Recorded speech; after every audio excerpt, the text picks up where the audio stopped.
Okay, so welcome to this next video in which we are discussing the drug treatment of rheumatoid arthritis. Okay, so we are discussing immunosuppressants, okay, and we've just discussed basiliximab and daclizumab, and I just want to add that these are two monoclonal antibodies specifically bind to the interleukin-2 receptor alpha components. Let me just draw an antibody structure here. Okay, so they specifically bind to that subunit rather than one of the others, okay?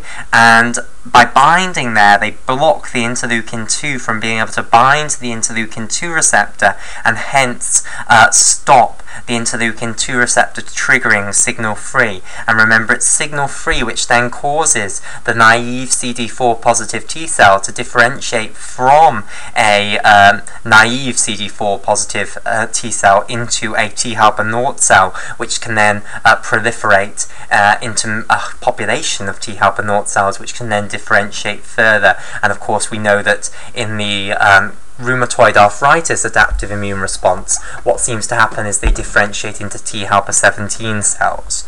Okay, what we now want to look at is the mechanism of action of the drug rapamycin, and rapamycin works by inhibiting signal-free from occurring. So let's look in more detail at how the interleukin-2 receptor here is going to trigger an intracellular cascade, which is going to trigger the differentiation and then the proliferation of this naive CD4 positive T cell.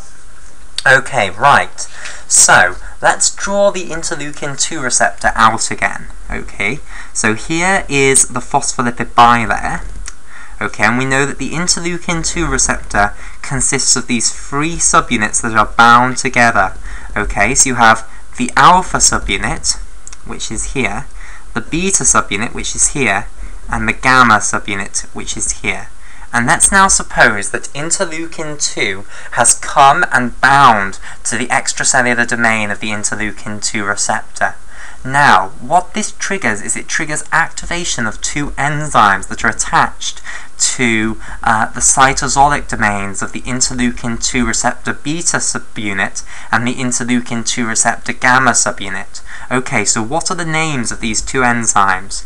Well, the one that is bound to the interleukin-2 receptor beta subunit is known as Janus kinase 1. Okay, and for short, Janus kinase 1 is abbreviated to JAK1. Okay, then the subunit which is attached to the enzyme which is attached to the interleukin-2 receptor gamma subunit is called Janus kinase 3. And again, Janus kinase 3 is abbreviated to JAK3. So you have two different types of Janus kinase enzymes. The JAK1 enzyme, which I'm going to colour in red here, is attached to the intracellular aspect of the interleukin-2 receptor beta subunit, and the JAK3 enzyme, which I'm going to colour in green here, is attached to the intracellular aspect of the interleukin-2 receptor gamma subunit. Okay, now, what do these enzymes do once they have been activated? Well, basically, they are tyrosine kinase enzymes. They stick phosphate groups onto tyrosine residues. Okay, so let me just show you the structure of a tyrosine residue. So I'll draw it as though it's within a protein. So here is the amino group, and then the amino group will be attached to the carboxylic acid group of the next amino acid along. Then you have the alpha carbon here with a hydrogen off it, and then the carboxylic acid group, which is now involved in the attachment to the next amino group of the next amino acid along. Okay, and the R group of tyrosine is then you have a methylene group with a benzene ring off it, which I'll just draw as a hexagon with a circle in the middle, and then an alcohol group coming off that benzene ring. So this is the structure of a tyrosine amino acid residue. Okay, now, these enzymes, Janus kinase 1 and Janus kinase 3, they are tyrosine kinase enzymes, which means that they can stick phosphate groups onto tyrosine residues of proteins. Okay, so here is the structure of a phosphate group. It consists of a phosphorus atom with a double bond to an oxygen, 2 alcohol groups off it, and then a single bond to an oxygen, which has then acquired an electron by ionic means and therefore has a negative charge. And what you're going to do is you're going to take the alcohol group off the phosphate group and the hydrogen off the alcohol group of the tyrosine residue, and you're then going to attach the oxygen of the tyrosine residue to the phosphorus atom of the phosphate group, and this will make a phosphotyrosine residue. Okay, and the phosphate group is linked to the tyrosine residue via a phosphoester link. Okay, so this makes phosphotyrosine. Now, basically, the interleukin-2 receptor beta subunit has a portion of its intracellular domain, it has an intracellular domain, and a portion of this intracellular domain has a huge number of phosphotyrosine residues on it. So what's going to happen is this JAK1 enzyme and the JAK3 enzyme are going to stick phosphate groups onto these phosphotyrosine residues on the interleukin-2 receptor beta subunit. Okay, and now what's going to happen is that these phosphotyrosine residues are going to recruit another enzyme which is now going to bind to these phosphotyrosine residues. Okay, so what happens is another enzyme called PI3 kinase. Okay, so where should I put this? So basically an enzyme is going to come and bind to these phosphotyrosine residues, okay? And this enzyme that binds to these phosphotyrosine residues is often referred to as PI3K, or more commonly it's called PI3 kinase, okay?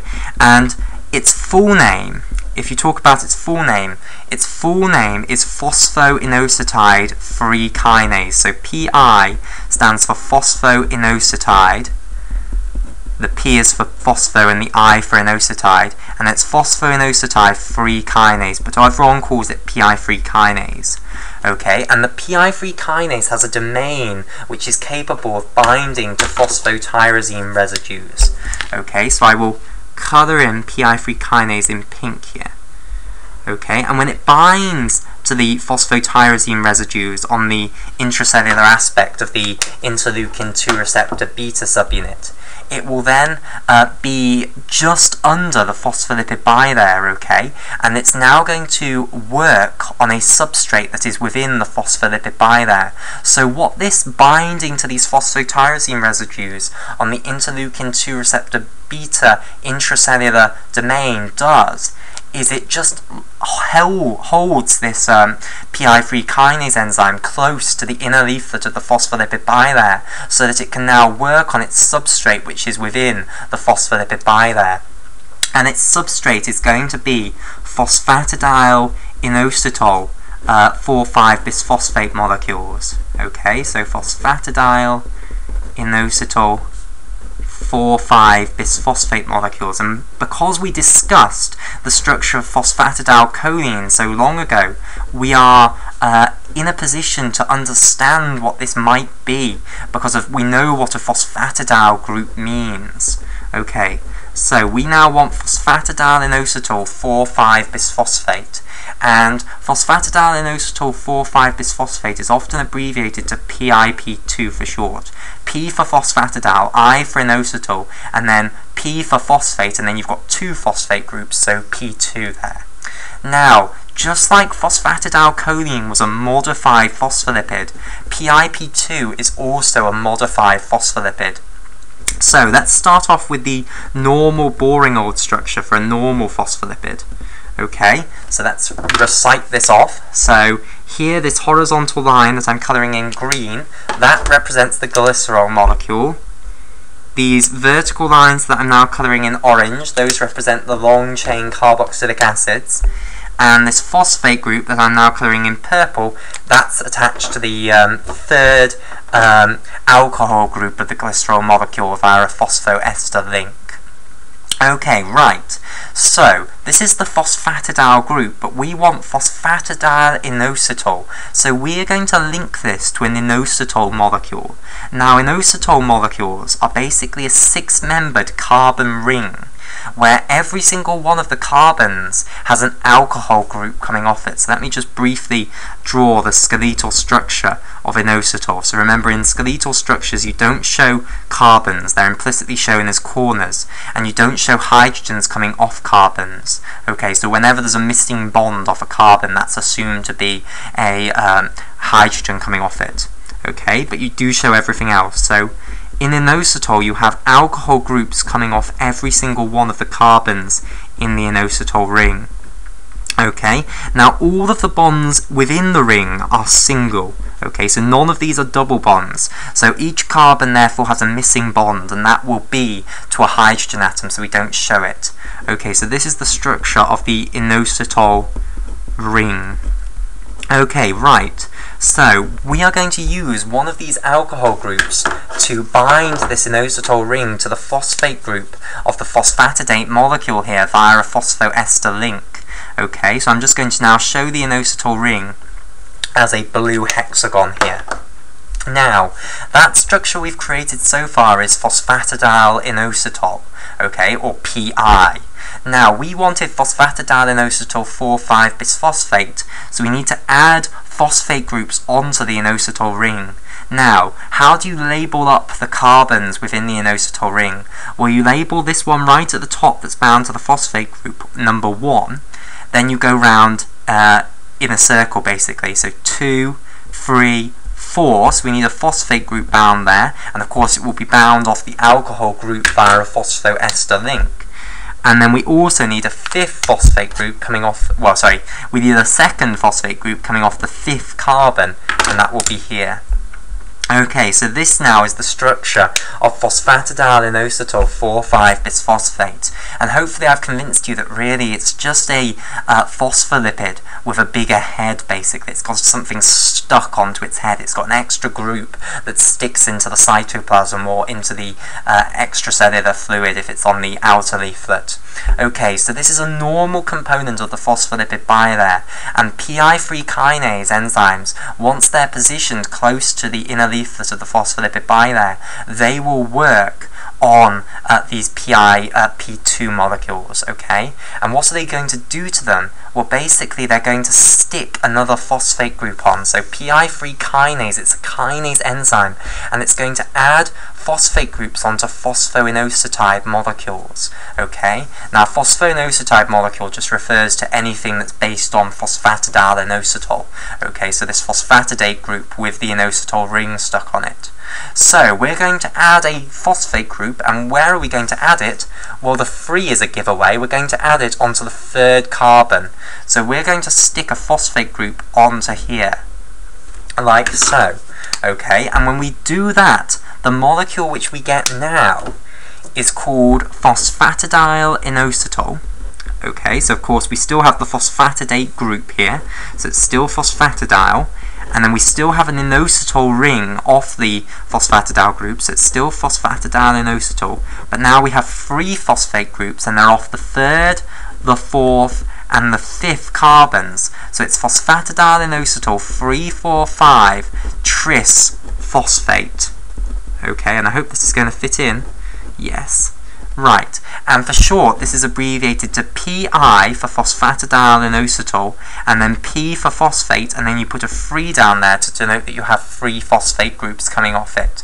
So, basically, PI3 kinase converts PIP2 in the membrane into PIP3. Now, PIP3 is not a normal component of the phospholipid bilayer, and the reason is that in the membrane of the, in the phospholipid bilayer, you have an enzyme which is called P10. Okay, and this P10 enzyme continuously breaks down PIP3 molecules back into PIP2 molecules. So, whenever you create some PIP3 in the membrane, what will happen very shortly after you've created it is this enzyme P10 will start breaking it down back into PIP2. So if you stop making the PIP3, eventually the P10 will break down all the PIP3 and you'll have none left in the membrane and you'll just have PIP2. So when you activate this PI3 kinase enzyme, it comes up to the inner leaflet of the phospholipid bilayer, converts some of the PIP2 molecules into PIP3 molecules, so transiently you now get some PIP3 molecules appearing in the phospholipid bilayer, and it's the appearance of these PIP3 molecules in the phospholipid bilayer that is going to signal for the rest of this pathway to occur. Okay, so what's going to happen? Well, basically two enzymes are going to come up to the inner leaflet of the phospholipid bilayer and bind to PIP3 molecules now that they are present. Okay, so let's have a look at these two enzymes. So let's say this is a PIP3 molecule here. So let's draw the structure out again. So there's our phosphatidate group, and here now is our inositol ring, and we need to add on the 3 phosphate groups here. Right, and it's in the phospholipid bilayer, so I'll put lines to represent the phospholipid bilayer here. Okay, so let's just colour everything in. So in vivid purple here, these are the phosphate groups. Okay, in blue here, this is the inositol ring. Okay, in green here, we have the glycerol molecule, and in orange the long-chain carboxylic acid, which anchor it in the phospholipid bilayer. Okay, now what's going to happen is that an enzyme is going to come and bind to this PIP3 molecule here. Okay, so this enzyme's coming up and binding to this PIP3 molecule. Okay, now what is this enzyme? Well, this enzyme is a molecule known as phosphoinositide dependent kinase 1. So phosphoinositide dependent kinase 1. So remember, a phosphoinositide is just any molecule that's based on the phosphatidylinositol structure, so this phosphatidate group with an inositol ring off it. So this is dependent upon a specific phosphoinositide, which is the PIP3 phosphoinositide. So this is phosphoinositide dependent kinase, and it's phosphoinositide dependent kinase 1. And for short, phosphoinositide dependent kinase is written P for phosphoinositide, D for dependent, K for kinase, and then the 1. So PDK1. Okay, so PDK1, which is this enzyme here, comes up and binds to the PIP3 molecules within the inner leaflet of the phospholipid bilayer. Okay, and binding to these PIP3 molecules activates this phosphoinositide-dependent kinase 1 enzyme. Now, there is another enzyme which is going to come and also bind to PIP3 molecules in the inner leaflet of the phospholipid bilayer. So let's draw another PIP3 molecule here. Okay, so here are the phosphate groups coming off the inositol ring. Okay, so I'll colour these in pink here. Right, and then the inositol ring will again be in blue. Okay, the glycerol molecule will be in green, and the long-chain carboxylic acids will then be in orange here. Okay, and again this is obviously implanted in the phospholipid bilayer, so let's complete the membrane a little bit more. Okay, and what's going to happen is another enzyme is going to come and bind to this. Okay, so here is a different enzyme now that also binds to PIP3 molecules which are in the inner leaflet of the phospholipid bilayer. Now, what is this enzyme? Well, this enzyme has two names. One of its names is protein kinase B, okay, which is often abbreviated to PKB for short. PKB, okay, but the old name for protein kinase B is to call it AKT. And if you read the primary or secondary research literature, you will see protein kinase B referred to as AKT all the time, so you better get used to that name. It is still in use. Now, protein kinase B basically it comes up and binds to these PIP3 molecules, but unlike the phosphoinositide dependent kinase 1, it just binds to it and does not become active because of binding. Okay, so protein kinase B is just sequestered at the inner leaflet of the phospholipid bilayer by the binding to PIP3. It's not activated by the binding to PIP3. So protein kinase B still needs to be activated, and basically it's going to be activated by this other enzyme which is sequestered at the inner leaflet of the phospholipid bilayer and has been activated by binding to the PIP3. Okay, and this is a kinase enzyme, so it's going to stick phosphate groups onto specifically serine and threonine residues. So it's specifically a serine-threonine kinase. It's not a tyrosine kinase. So basically, phosphoinositide-dependent kinase sticks a phosphate group onto a serine or a threonine residue of the protein kinase B enzyme. So here is a phosphate group stuck onto AKT, and that is what activates AKT. And AKT is now another kinase enzyme, so it sticks phosphate groups onto things. Okay, now the whole pathway so far then has resulted in the activation of this enzyme AKT. So we now want to see what is AKT going to do. Well, basically it's going to activate something known as the mTOR1, but I'm just going to discuss this on another piece of paper. Okay, so here we have another piece of paper. So we want to see how AKT is going to activate something called the mTOR1, okay, and how the mTOR1 is then going to lead to the differentiation of the naive CD4 positive T cell into a T helper Nord cell, and then the proliferation of that T helper Nord cell. Okay, so firstly, let's see the structure of this mTOR1. Okay, so the star of this show is mTOR1. Now, what does mTOR1 stand for?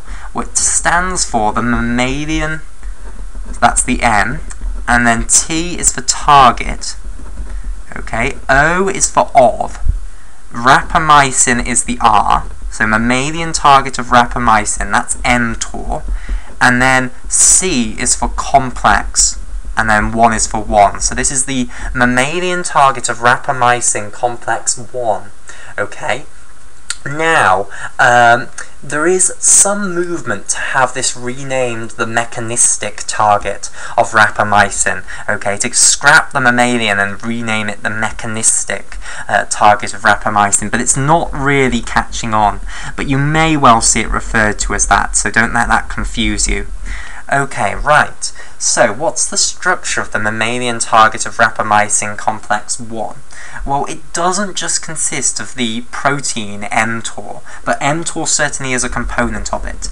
So one of the proteins that is within the mammalian target of rapamycin complex 1 is the mammalian target of rapamycin itself, the mTOR protein. So this stands for mammalian target of rapamycin. Okay, or mechanistic target of rapamycin, as it's as some people are attempting to have it renamed. Now, other proteins bind to mTOR as well, so let's discuss this now. So one of the proteins which binds to mTOR is known as raptor, okay, and this stands for the regulatory associated protein of mTOR, okay. So let me put this here. So I'm going to write the name of raptor here. So this is the regulatory associated protein of mTOR. So R is for regulatory, A is for associated, P is for protein, and then the TOR is for of mTOR, so of the mammalian target of rapamycin. Right, okay, so then there are other proteins that are also going to assemble in this complex. So you're also going to have another protein, which I'll draw here, which is called MLST8. Okay, so this is MLST8. And MLST8 stands for mammalian lethal with Sec13 protein 8. So mammalian lethal. So the M is for mammalian, lethal, L is for lethal, and then it's with Sec13. So the S is for Sec, Okay, and then I don't know where the T comes from, but it's then protein, so maybe you take the T from protein, and then 8. Okay, but that's its name, mammalian lethal with Sec13 protein 8. Okay, then another protein also associates here. Okay, the next protein is called mTOR, so I'll put this here, and mTOR stands for domain containing mTOR interacting protein. So this is the domain containing mTOR interacting protein. Okay, containing, mTOR interacting protein. And I will colour in the protein mTOR in green. I think I'll try and colour code these now. Okay, so we'll colour in the domain containing mTOR interacting protein here in green, or at least we'll outline it in green. So this is the domain containing mTOR interacting protein. Right, we'll then colour in MLST8 in purple. So this is the mammalian lethal with Sec13 protein 8. Okay, so this is outlined now in purple here. Okay, and then we'll colour in the regulatory associated protein of mTOR, raptor, in blue. Okay, so this is the regulatory associated protein of mTOR. Now, that is not the mammalian target of rapamycin complex 1 finished. You also have one final protein over here, and this final protein dangles off raptor over here. And this is the protein PRAS40. Okay, so this is the mammalian target of rapamycin complex 1, and basically it functions as a transcription factor. When it is activated, it will go into the nucleus and it will bind to the promoter regions of certain genes, and it will upregulate the expression of some genes and downregulate the expression of other genes, and the changes in genes that it produces will promote the differentiation of the naive CD4 positive T cell into a T helper naught cell, and then they'll promote the proliferation of the T helper naught cell to produce a whole population of T helper naught cells. So, what we now want to see is how having an activated protein kinase B enzyme is going to lead to the activation of this mammalian target of rapamycin complex 1. Okay, so there are multiple mechanisms by which AKT activates this, and they all contribute together. Okay, now a minor mechanism that AKT performs to activate the mammalian target of rapamycin complex 1, which is hardly the most important mechanism, but it does do it, is that it phosphorylates this protein PRAS40. Okay, so remember, protein kinase B is a serine-threonine kinase, so it adds phosphate groups onto serine and threonine residues of proteins. So it's going to phosphorylate serine or threonine residues within PRAS40, and when you do that, what will happen is the PRAS40 will dissociate from the regulatory associated protein of mTOR, the raptor protein, and it will therefore dissociate from the entire mammalian target of rapamycin complex 1, and basically that's one of the things that needs to happen in order for activation to occur. Okay, so the rest of this complex, i.e. these 4 proteins here, will then be part of the active mTOR 1. Okay, but that's not enough to get activation. You need more than that. So PRAS40 is going to drop off in the activation process, but you need more than that. Okay, so basically what happens is that AKT is going to phosphorylate a protein known as the tuberous sclerosis complex 2 protein. So let me try and explain what the tuberous sclerosis complex 2 protein does. Okay, so the tuberous sclerosis complex 2 protein is abbreviated to TSC2. So this stands for the tuberous, that's the T, the S is for sclerosis, and then the complex is for the C. Okay, so the tuberous sclerosis complex 2 protein.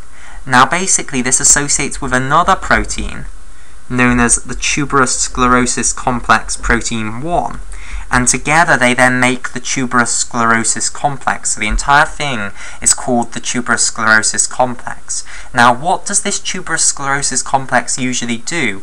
Well, it usually inhibits a G protein. Okay, so there is a G protein which is called Rheb.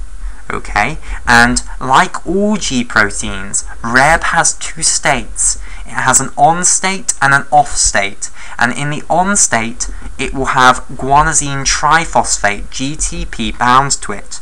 Okay, and in the off state it will have guanosine diphosphate, GDP, bound to it. So basically, the tuberous sclerosis complex, which consists of this tuberous sclerosis complex protein 1 and this tuberous sclerosis complex 2, works by, well, what it does is it turns the Rheb protein from the on state where it has GTP bound to it to the off state where it has GDP bound to it. So it cleaves the gamma phosphate off the GTP, turning it into GDP, okay, and therefore turns the Rheb G protein off. Okay, and I want to stress this is a monomeric G protein, not a heterotrimeric G protein. Okay, right. What AKT is going to do is it is going to phosphorylate the tuberous sclerosis complex protein 2. Okay, so let me move this up. So, AKT is going to add a phosphate group onto the tuberous sclerosis complex protein 2. Okay, and then what's going to happen is once you have put a phosphate group on the tuberous sclerosis complex protein 2, another protein comes and binds to the tuberous sclerosis complex protein 2, and this other protein is called 14-free-free, which is a very inspiring name. Okay, so this protein 14-free-free, and God only knows how it got named that, will come along and bind to the tuberous sclerosis complex protein 2 after it has been phosphorylated by AKT. And once 14-free-free has bound to the tuberous sclerosis complex protein 2, it can no longer bind to the tuberous sclerosis complex protein 1. So this phosphorylation basically prevents the formation of the tuberous sclerosis complexes, and basically without the tuberous sclerosis complexes you don't have anything to inactivate the Rheb GTP protein. So what happens is that Rheb GTP is gradually going to accumulate within the cytoplasm because it's no longer being broken down into Rheb GDP. Okay? And then what happens is this accumulated Rheb GTP, through unknown mechanisms, somehow activates the mammalian target of rapamycin complex 1. That goes through to the nucleus and then starts acting as a transcription factor, causes the differentiation of the naive CD4 positive T cell into a T helper naught cell, and then causes the proliferation of the T helper naught cell into a population of T helper naught cells. Now, the drug rapamycin, okay, which is also called sirolimus, works by binding to the same target as the drug tacrolimus, okay, so that's why they have a similar name, where they're both limuses. So what happens is that this drug, rapamycin, also called sirolimus, is going to go into the CD4 positive naive T cell. It's going to bind to the FKBP12, which remember was the target for FK506, also called tacrolimus. And this complex of rapamycin, also called sirolimus, and FKBP12 is then going to bind to the mammalian target of rapamycin complex 1. Okay? And basically, once this complex has bound to the mammalian target of rapamycin complex 1, you cannot activate that mammalian target of rapamycin complex 1. Even if AKT becomes active and phosphorylates Pras40 and results in rises in Rheb GTP within the cytoplasm, you do not get the activation of the mammalian target of rapamycin complex 1. Okay, therefore, it does not go into the nucleus and does not change gene expression to cause differentiation and then proliferation. Okay, so you do not get the activation of that naive CD4 positive T cell into a T helper naught cell, which then proliferates. So you block T cell activation. Okay, and we'll continue this discussion in the next video.